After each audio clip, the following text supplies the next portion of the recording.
Good morning, student. Today we are going to start a chapter, Circular Flow of Income. Circular flow of income. Before starting this chapter, we are going to start the introduction that is given in your book. Here it's given the unlimited and recurring wants of human beings. Unlimited, we are saying unlimited because as you all know कि जो human beings की need है वो unlimited है, हर रोज बढ़ती जाती है, उसका कोई स्टॉप पॉइंट नहीं है. रिकरिंग मीन्स एक खत्म हुई दूसरी कोई और वांट होती है, सेकेंड खत्म हुई थर्ड वांट होती है. तो like this we are saying that the unlimited and recurring wants of human being have made the production process. उसके लिए प्रोडक्शन प्रोसेस बनाया गया है. Different production process are there. A continuous process, जो कि कंटिन्यूअस प्रोसेस है, चलता रहता है. In this process different factor of production, land, labour, capital and enterprises are combined together for production of goods and services. अब देखिए student, here we have talked about, हमने यहाँ पे पढ़ा जो प्रोड्यूसर या फर्म्स जो होती है उसमें 4 फैक्टर ऑफ प्रोडक्शन, जो अभी अभी मैंने आपको बताया, land, labour, capital and enterprise. तो उसमें land, labour, capital and enterprise 4 factor of production होते हैं. इन चेंज ऑफ लैंड क्या प्रोड्यूसर या फर्म्स को क्या मिलता है? जो इनकम होती है वो इनकम एज अ रेंट मिलती है. जो भी लैंड हम ले रहे हैं, प्रोड्यूसर या फर्म्स जो लैंड यूज कर रही है उसके बदले में वो क्या देगी? इनकम में रेंट देगी, उस लैंड का रेंट पे करेगी. Like this. अगर लेबर की बात करी जाए, अगर प्रोड्यूसर या फर्म्स लेबर यूज कर रही है तो उस लेबर के बदले वो क्या देगी? इन रिटर्न वो वेजेस या सर्विसेज प्रोवाइड करेगी. किसको? जो लेबर काम कर रहे हैं वहां पे उनको. कैपिटल, अगर हम कोई भी कैपिटल इन्वेस्ट कर रहे हैं, हम कोई भी कैपिटल लगा रहे हैं तो उस पर क्या देना होगा हमें? इंटरेस्ट. एंटरप्राइज जो होता है वो हमेशा किस बेसिस पे चलती है? On the basis of profit, कि उसमें आगे कोई भी क्या हो, प्रॉफिट हो, तभी उसको वो यूज करेगी. तो यहाँ पे देखिए, firms produce goods and services with collective efforts of factor of production supplied by the house hold sector. और ये जो लैंड और लेबर है ये कहाँ से आ रहे हैं? वो आ तो किससे रहे हैं? हमारे हाउस होल्ड सेक्टर से ही आ रहे हैं ना, भाई कहीं और से तो नहीं आ रहा है. जमीन जो है वो कोई ना कोई हाउस होल्ड सेक्टर वाला ही देगा, लेबर जो होगा वो कहीं ना कहीं हाउस होल्ड सेक्टर से ही आएंगे. तो firms produces goods and services with collective efforts of factor of production supplied by the house hold sector. Firms makes payment, अभी जो मैंने आपको बताया कि फर्म्स क्या करती है? पेमेंट देती है इन फैक्टर ऑफ प्रोडक्शन को यूज करने के बदले. किस फॉर्म में? In form of rent, wages, interest and profit, known age factor income. जो अभी अभी मैंने आपको बताया कि हम इन सबको क्या बोलते हैं?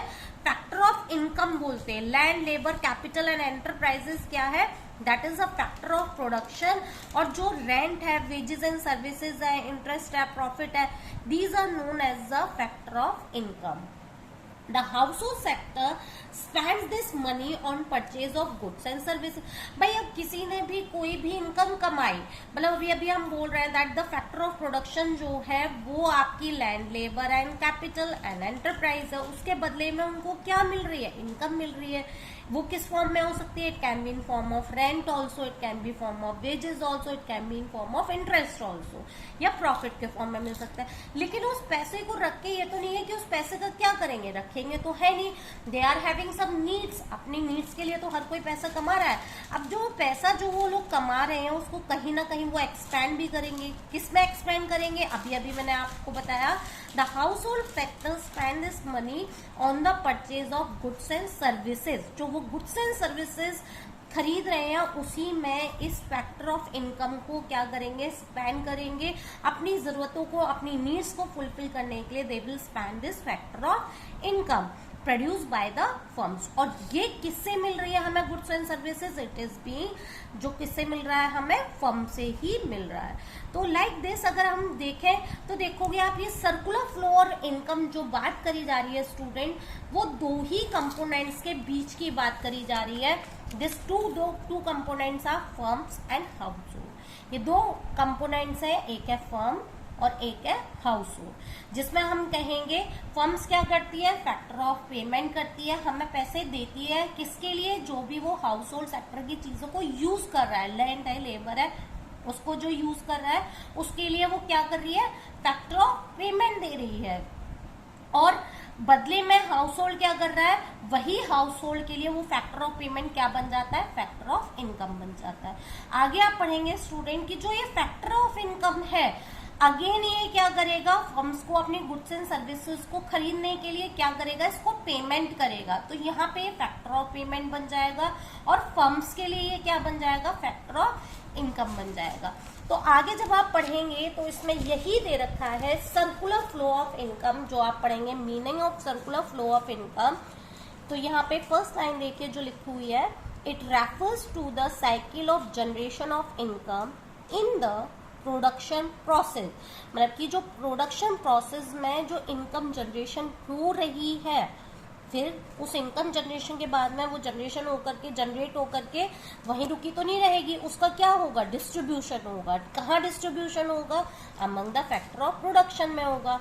एंड फाइनली इट्स सर्कुलेशन, फिर दोबारा से जो मैंने अभी बताया, फिर दोबारा से क्या होगा, वो हाउस होल्ड से फर्म की तरफ आएगी, from house hold to firms in the form of consumption expenditure on goods and services produce by them. भाई पहले तो फर्म्स से ये फैक्टर ऑफ पेमेंट की तरह हाउस होल्ड को मिली, मतलब एज अ वेजेस रेंट की उसमें ये हाउस होल्ड को मिला, तो ये क्या कहलाया, फैक्टर ऑफ पेमेंट कहलाया। अब हाउस होल्ड वाले जो है ये रखेंगे तो नहीं, इनको इनकम मिल गया, वेजेस मिल गया, रेंट मिला, वो रखेंगे तो नहीं इस पैसे को, they will also use it. वो यूज कहाँ करेंगे, टू गेट सम सर्विसेज और गुड्स फ्रॉम द फर्म्स, जो फर्म्स प्रोड्यूस कर रही है उसके लिए ये लोग क्या करेंगे, उन पैसों को स्पेंड करेंगे। तो इसलिए इसको क्या बोला गया है student, circular flow of income बोला गया है। तो आगे हम पढ़ेंगे phases of circular flow of income. Before this मैं आपको बताऊंगी, देखिए जो हमारी सेक्टर ऑफ इकोनॉमी होती है उसमें 4 चीजें होती है। सेक्टर इन इकोनॉमी जो है वो 4 फेजेस पे डिपेंड करती है, 4 फैक्टर्स है। पहला है हाउस होल्ड, जिसका मैंने अभी बताया, जो हाउस होल्ड है वो कंज्यूमर है, जो उसको यूज कर रहे हैं, जो गुड्स एंड सर्विसेज जो फर्म्स बना रही है उसको यूज कर रहा है। फर्म्स क्या है, प्रोड्यूसर्स है। गवर्नमेंट क्या करती है, वेलफेयर वर्क करती है, जो सोशल सर्विसेज प्रोवाइड करती है। फॉरेन सेक्टर, जो 4th सेक्टर आता है, that is a foreign sector या रेस्ट ऑफ द वर्ल्ड, जिसमें एक्सपोर्ट और इम्पोर्ट आता है। हियर स्टूडेंट जो हम सर्कुलर फ्लो ऑफ इनकम की बात कर रहे हैं, जो हम पढ़ रहे हैं, वो आप देखेंगे हम इन 2 के बीच का पढ़ेंगे, केवल हाउस होल्ड एंड फर्म्स के बीच, यानी कि कंज्यूमर्स एंड प्रोड्यूसर्स के बीच का ही पढ़ेंगे। इन 2 सेक्टर्स को इंक्लूड नहीं किया जाता है in the circular flow of income. तो आगे हम आपको phases of circular flow of income समझाएंगे।